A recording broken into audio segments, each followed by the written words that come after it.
Hey, Michael. Hello, how are you?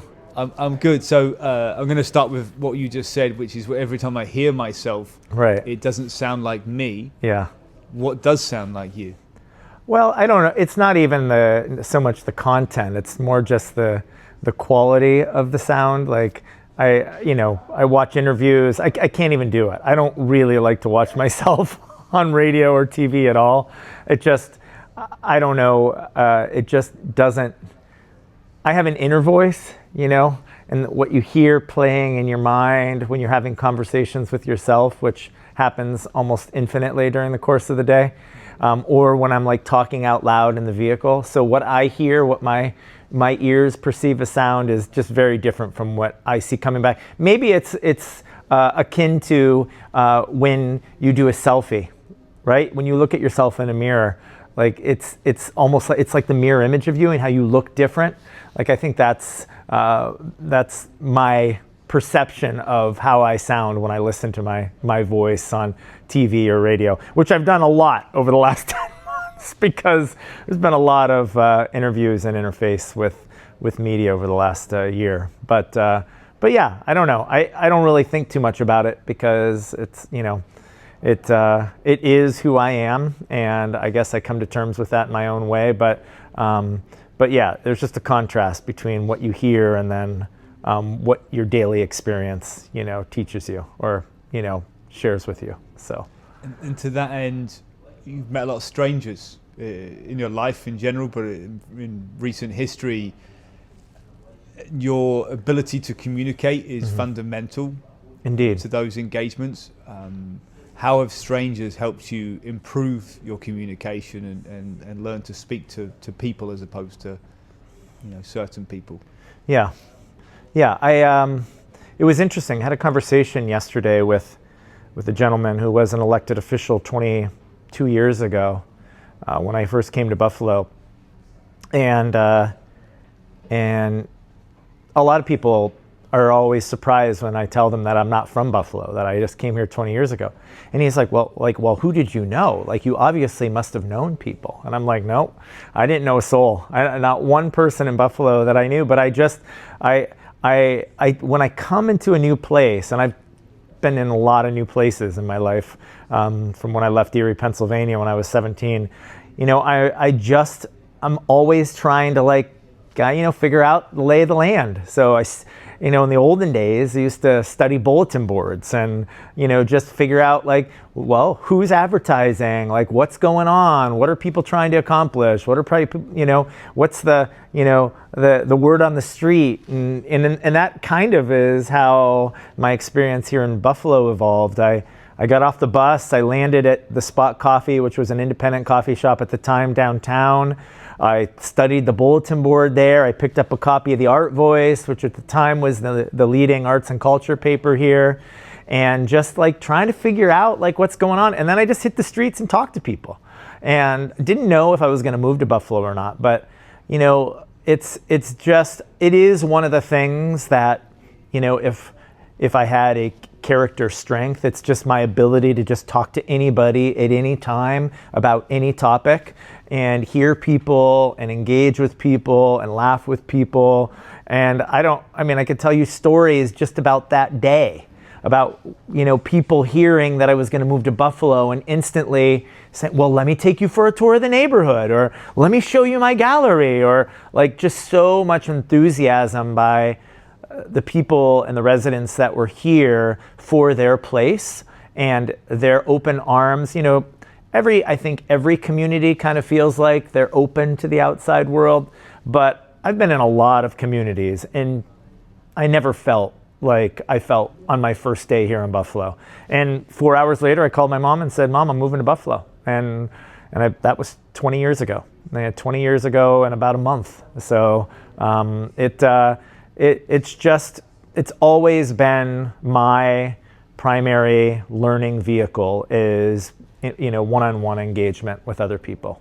And it's, the key to, my work as an organizer and a creator of things is just an ability to articulate, what I see in my mind as a best practice or an approach that can apply to a community at any given point in time to address some kind of specific need. In this case, I'm surrounded by reclaimed building materials because I came into this community at a time when they were reconciling with their history of losing half of their population and trying to resolve an issue of thousands of unwanted houses. And at the time, our previous mayor was running on this campaign to tear down 10,000 houses in 10 years.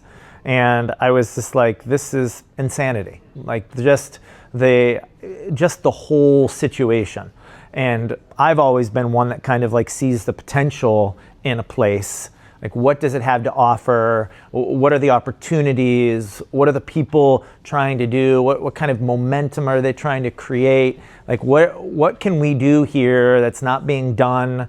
And in that moment, I was just like, we got to do something about this. Like, we can't just spend $500 million to bury stuff in the ground when there are so many people that need so much here.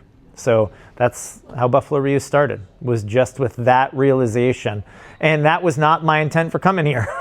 And it wasn't even my first project. I'm an educator, so my real intention and my real first project was to work with young people and to work with young people that the most of the world had just given up on.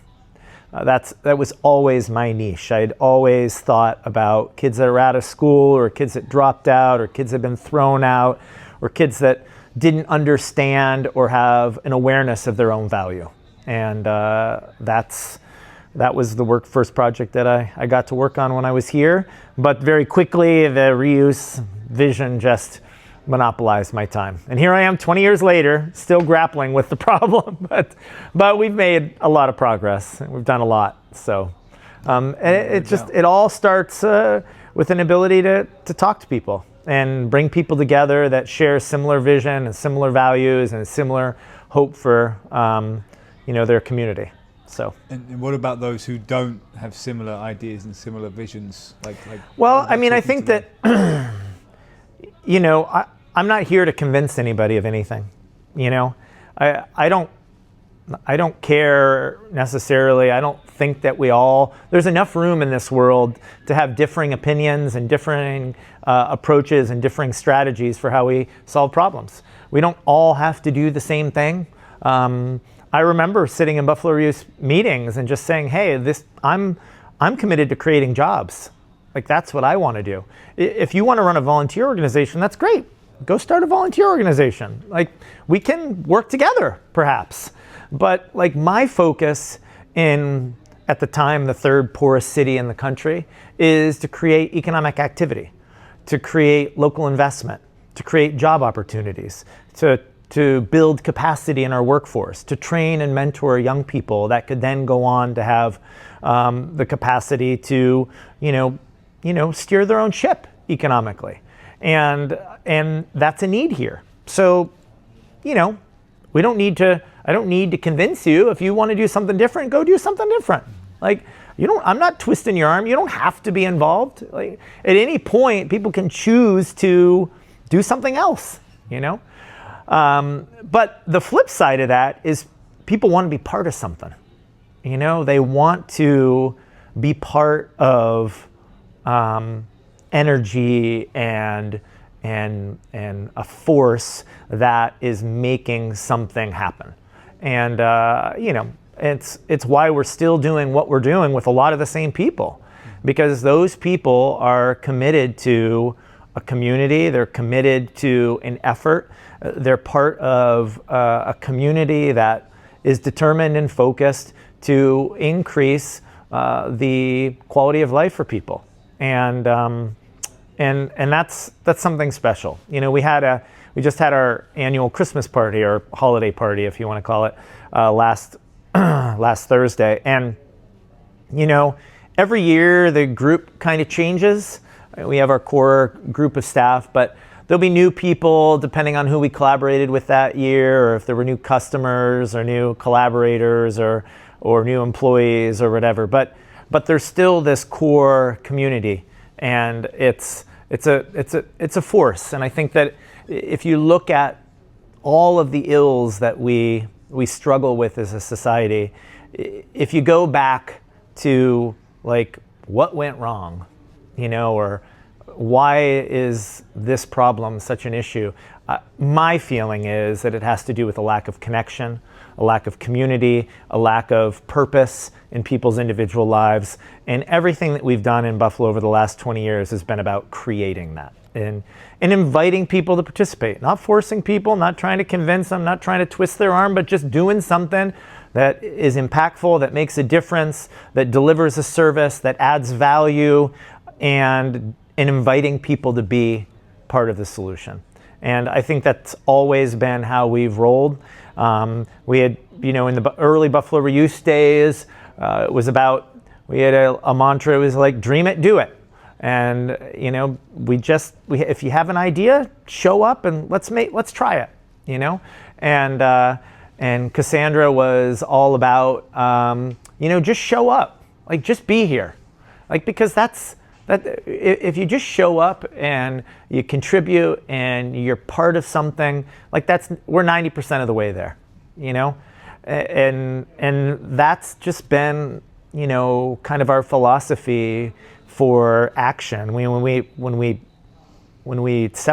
parted ways with Buffalo Reuse, Kevin, my co-founder and chief over the last 20 years, we were trying to figure out like what do we name this new entity? What do we do now?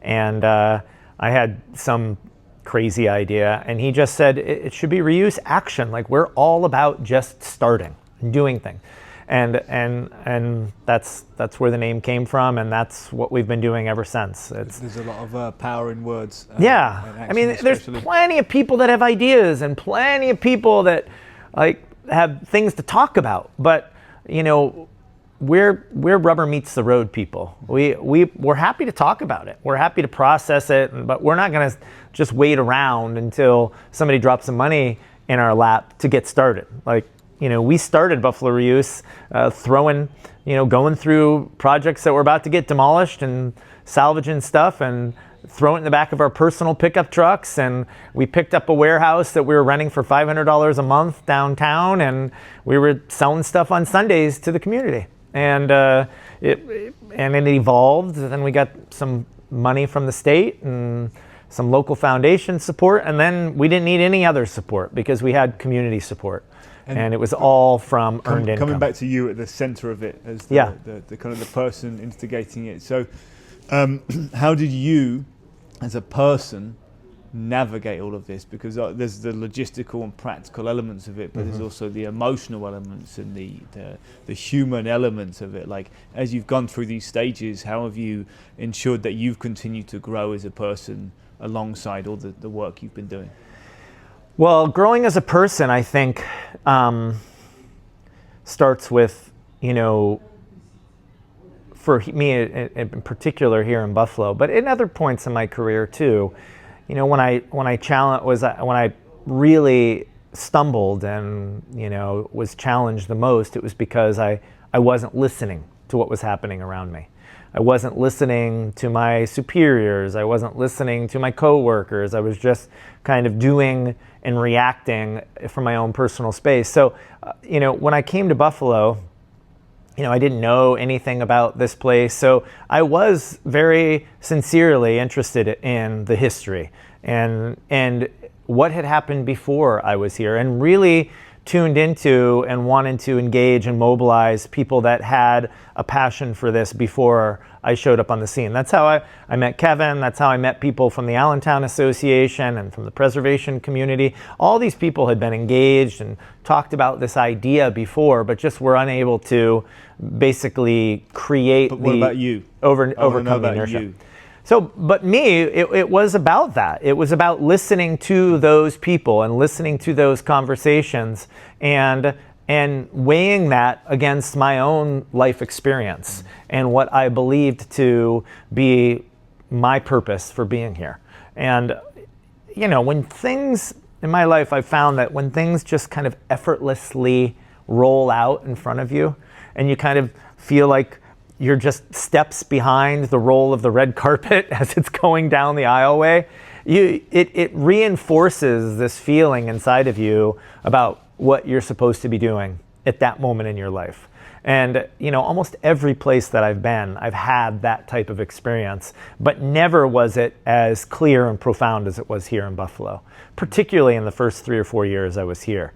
It just almost seemed seamless, and like just all of these, and we even had a joke at the store at Buffalo Reuse that all we had to do was articulate out loud a need or something that was necessary for the organization, and the next day it would walk in the door, either in a human form or a material form, it was very dramatic.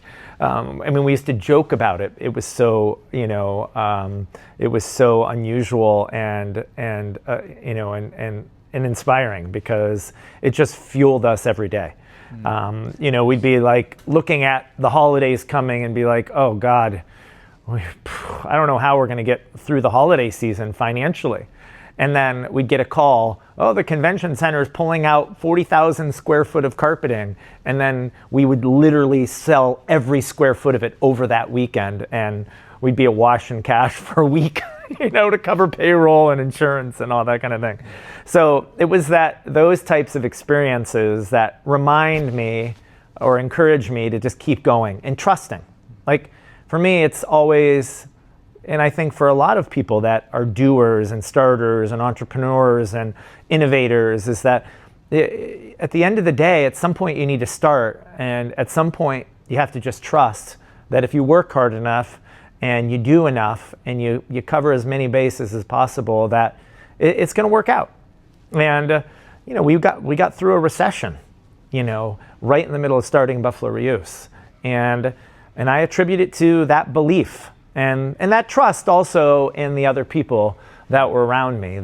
So what are some of the greatest things that you've learned from some of these people that have been so influential on you over the past couple of decades? Oh boy, I've learned that. Oh my goodness, I don't even know where to start. So much. Number one, that if you take care of people, and you care for people, and you recognize people's contributions, and you appreciate people, and you thank people, and you elevate people, that they stay around and they keep contributing. I don't really think although everybody, I'm sure, in the organization at some point has brought up burnout, but I think that burnout really at its core is just not feeling like you have a voice, that you're not appreciated, that you don't feel like you can influence the outcome of your situation. And it's a feeling of disempowerment. So I've heard, my takeaway from that is you listen to people, and you do what you can to appreciate people, and to give them autonomy, and to give them power, and to give them voice, and to listen to what they're saying and doing, and respond to that in the best way possible. Like after 2 years of hearing people complain about how things aren't working well in a specific aspect of the business, you all sit down and you evaluate the situation, and I ask them, well, what should we do? What are we going to do? And it's hard, because particularly if it relates to human resources, like people that have been part of the community for a long time, that were part of building this, but that aren't now contributing in a way to support like the next generation or iteration of the organization, like making hard decisions that support the health of the organization, and sometimes having to put your personal feelings aside in favor of the whole, right? And that's hard. That's really hard. That's really hard to be ultimately the one that makes those calls. But I've told people over the years, like I hardly ever, outside of minutia decisions, big organizational decisions, I hardly ever make in a vacuum without first talking to every single person that it influences. And they'll all tell you that, every one of my employees, because it's at the end of the day, I'm not there every day, you know? So their happiness and their stake in the organization is what's most important. And, you know, ultimately, yes, I am the one that has to sign all the paychecks and make sure that, you know, financially we're solvent and we can continue to do the work that we do.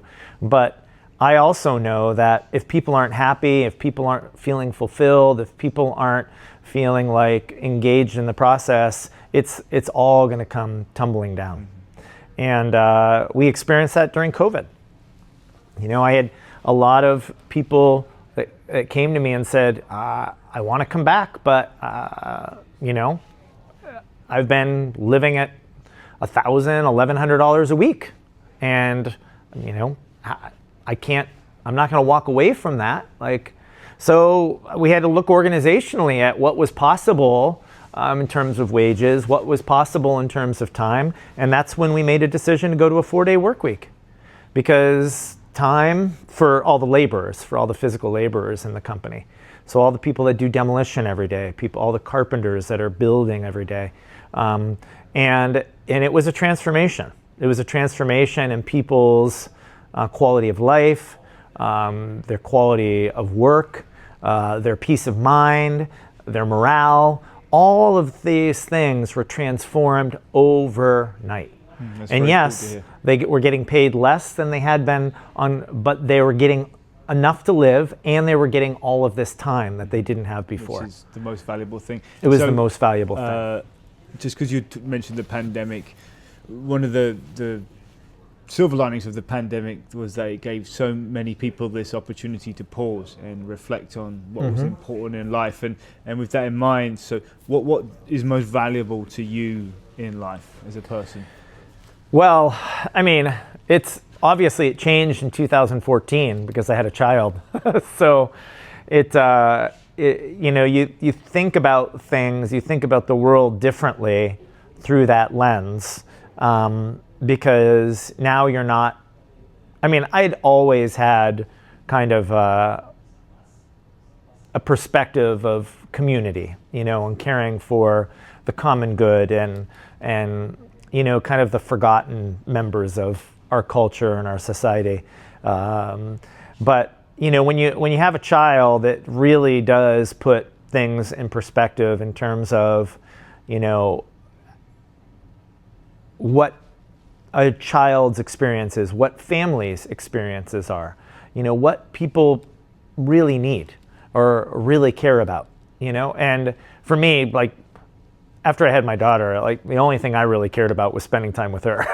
Like, I mean, that was like the number one thing on my list every day. And you know, I still had the burden of responsibility of my company, and that probably took me away more than I would have chosen if I didn't have that. But it still was such a driving force in terms of my own personal happiness and my own personal focus on what I needed to be doing in that moment in my life. Because, you know, prior to that, I'd been, you know, very selfish in terms of just doing not selfish in a negative way, but just always making decisions focused on what I needed to be doing in that moment, where I, you know, felt like I could be of greatest service, where I felt like, you know, I could contribute, where, you know, I could be fed by that experience. And now that wasn't my primary decision-making focus anymore. Now I had this other human and her mother and all of those other things that weigh in on how we make daily choices and how we choose to spend our time. And I never used to take weeks to go here or there or take personal adventures or whatever, but I did it then because it was important to me to have that time away where it was just she and I, Lavinia and I, doing, something, experiencing the world, having time to just sit for hours in the hammock and read books, like which we did, for years and years, So like it's definitely been my primary source of, it's the new compass, I guess, and the new focus that affects how I spend each day, because I think about the world through that lens and through my commitment to her, and then that also just becomes a metaphor for other communities and families and youth and things, because I'll be honest, I just didn't think much about the family experience before that. It was very independent, individualized perspective. So it's been amazing. It's been amazing to have that perspective now. It's amazing to hear, and congratulations on that. And I mean, when you look at the world today, and when we were younger, life was very different. And the reality is, though, when we were younger, your parents could kind of look at the world and say, hey, I know what it's going to be like in 20, 30 years. So I know that, like, if we set their life up in this way, they're going to have a fair chance at doing all right in it. But today, we don't know what tomorrow is going to be like, like to the literal extent these days. And when you think about your kid and all the other kids in the world and the generations that are about to follow us, like, what does that bring up in you? Well, I mean, I think what it brings up in me is that, we have to prepare kids to just be confident, resilient, problem solver, empathetic, and compassionate humans. And, a big, again, it comes back to my daughter. Like, we worked together to found a school because we wanted there to be a focus on kids having the experience that I had when I was a kid, the opportunity to be with other kids, to play, to explore, to have conflict, to solve problems, to work things out, to build, to explore their own sense of self and identity, and to do it in a context where they weren't directed in every moment by a computer or by a screen or by an educator that was telling them what they needed to do for and what they had to be doing for reasons that were outside of their control. And I think that it is, some people would say, oh, it's old-fashioned, or it's old school, or it's whatever. But for me, it's always been in tune with the way that I perceive or way I understand kind of normal child development to happen. And it's been my whole lived experience, and how I learn and how I grow and how I figure out the world. My phone is a tool, obviously, that allows me to accomplish so much more in a day than I would otherwise be able to do. But the value is still in the human experience. And I think that over the years, I've watched how we get further and further away from that in our academic institutions. We get even further and further away from that in our business institutions and our community institutions and our political institutions. And I think that we need to come back to that authentic engagement. Some of the remnants of the COVID culture were that people were like, oh, it's really convenient to have, Zoom meetings. It's really convenient to use this technology.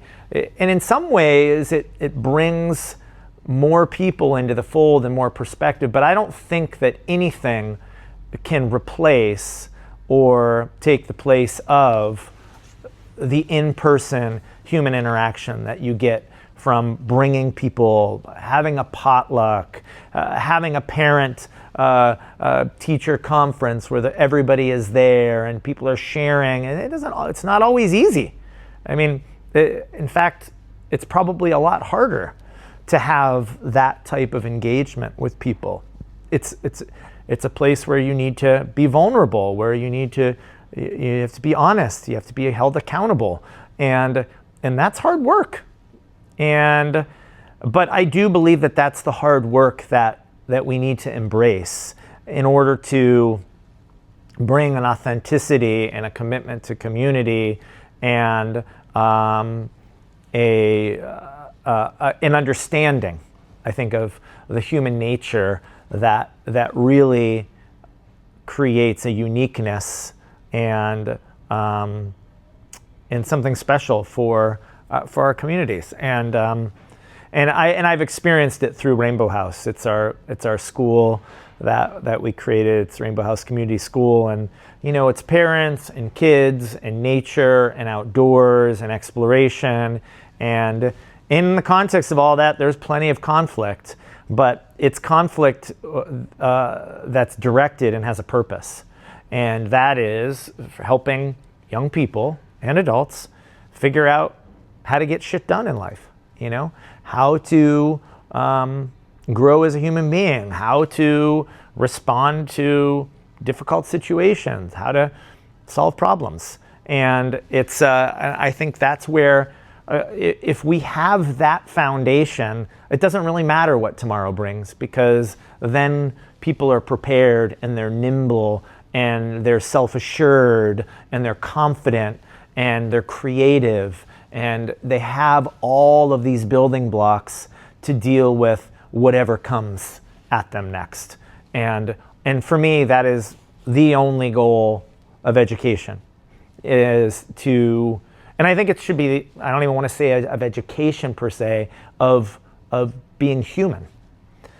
Because that should be an ongoing process, that doesn't stop at 18 or 22 or after they get the PhD, but is evolving as we go through our work lives and our professional lives and our personal lives, is constantly learning. My partner, she's constantly challenging me and pushing me to be, to look at things differently, to think about life differently, to think about relationships differently.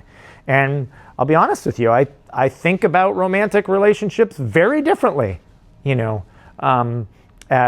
with her as my partner. So it's an ongoing learning process.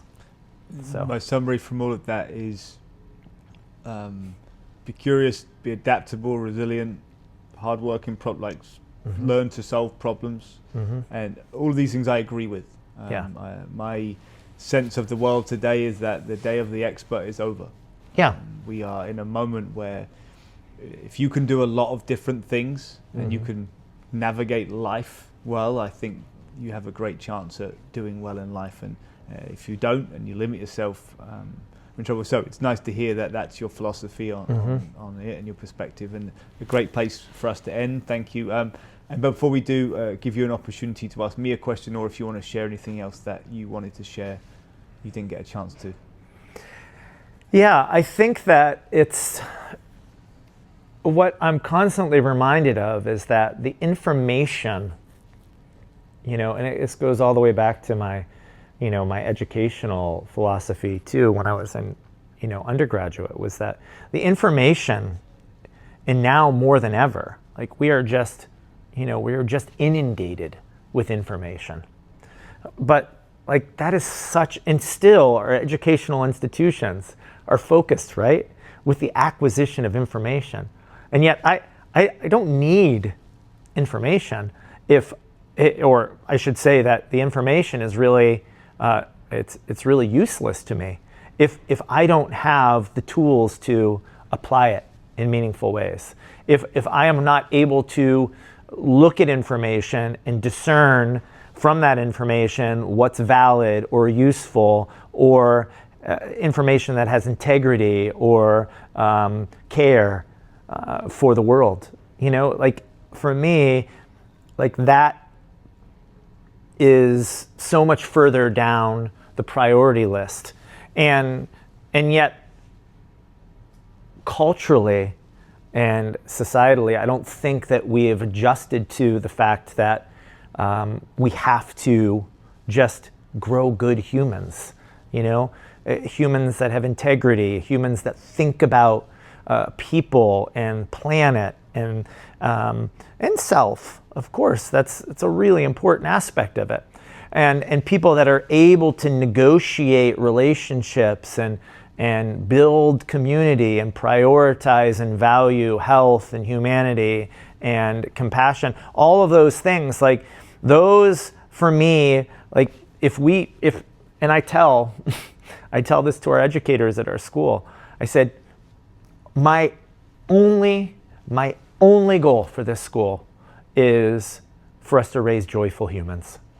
If you're, and it's a little bit, obviously simplistic, but with joyfulness, if your goal is joyfulness, then you have to resolve conflicts. You have to be able to set goals. You have to feel good about yourself and your role in the community, and you can't achieve joyfulness without having a strong sense of community. So like, if that's our focus and not like just fill in your head with information, like anybody can get information, anybody can, become an expert in something almost overnight these days, with YouTube and, Wikipedia and scientific journals, at your fingertips. But you can't, we used to say this even in teacher school, you can't teach people how to teach, right? How to be good teachers. They can have all the information in the world, but that doesn't mean that you can teach them how to have an authentic, caring relationship with another human. Like that is something that has to be nurtured and grown and supported for decades, for a lifetime. And I think that is kind of the challenge of where we're at today, is how do we grow and support what I believe to be, authentic human nature, and care for, the world and for our fellow humanity, So like, that's it's all about community for me. Every one of our projects, our initiatives, our foci over the last 20 years, 30 years now, it all comes back to community and building strength and substance in our shared human values. And that's what gives it all purpose and meaning. And that's what I'll continue to do. And I don't know where that ship directs me over the next 20 to 30 years, but I know that it'll be steeped in those values. So that's a really nice sentiment, and I'll add that one of the things that helped me understand the value of Q along the way was a personal reflection, in that I realized at some point that I was happier than I'd ever been in my entire life. And I was happier, but there was lots of really difficult things happening to me and around me. Sure. But even so, I had this sense of joy consistently. And as I worked through it, I realized that it was because I had adopted this mindset of learning from every moment and taking value. And what it meant was that every part of my life was consistently getting better because I was consistently learning. And every time I would learn something, I would grow. Yeah. And every time I would grow, I felt joy.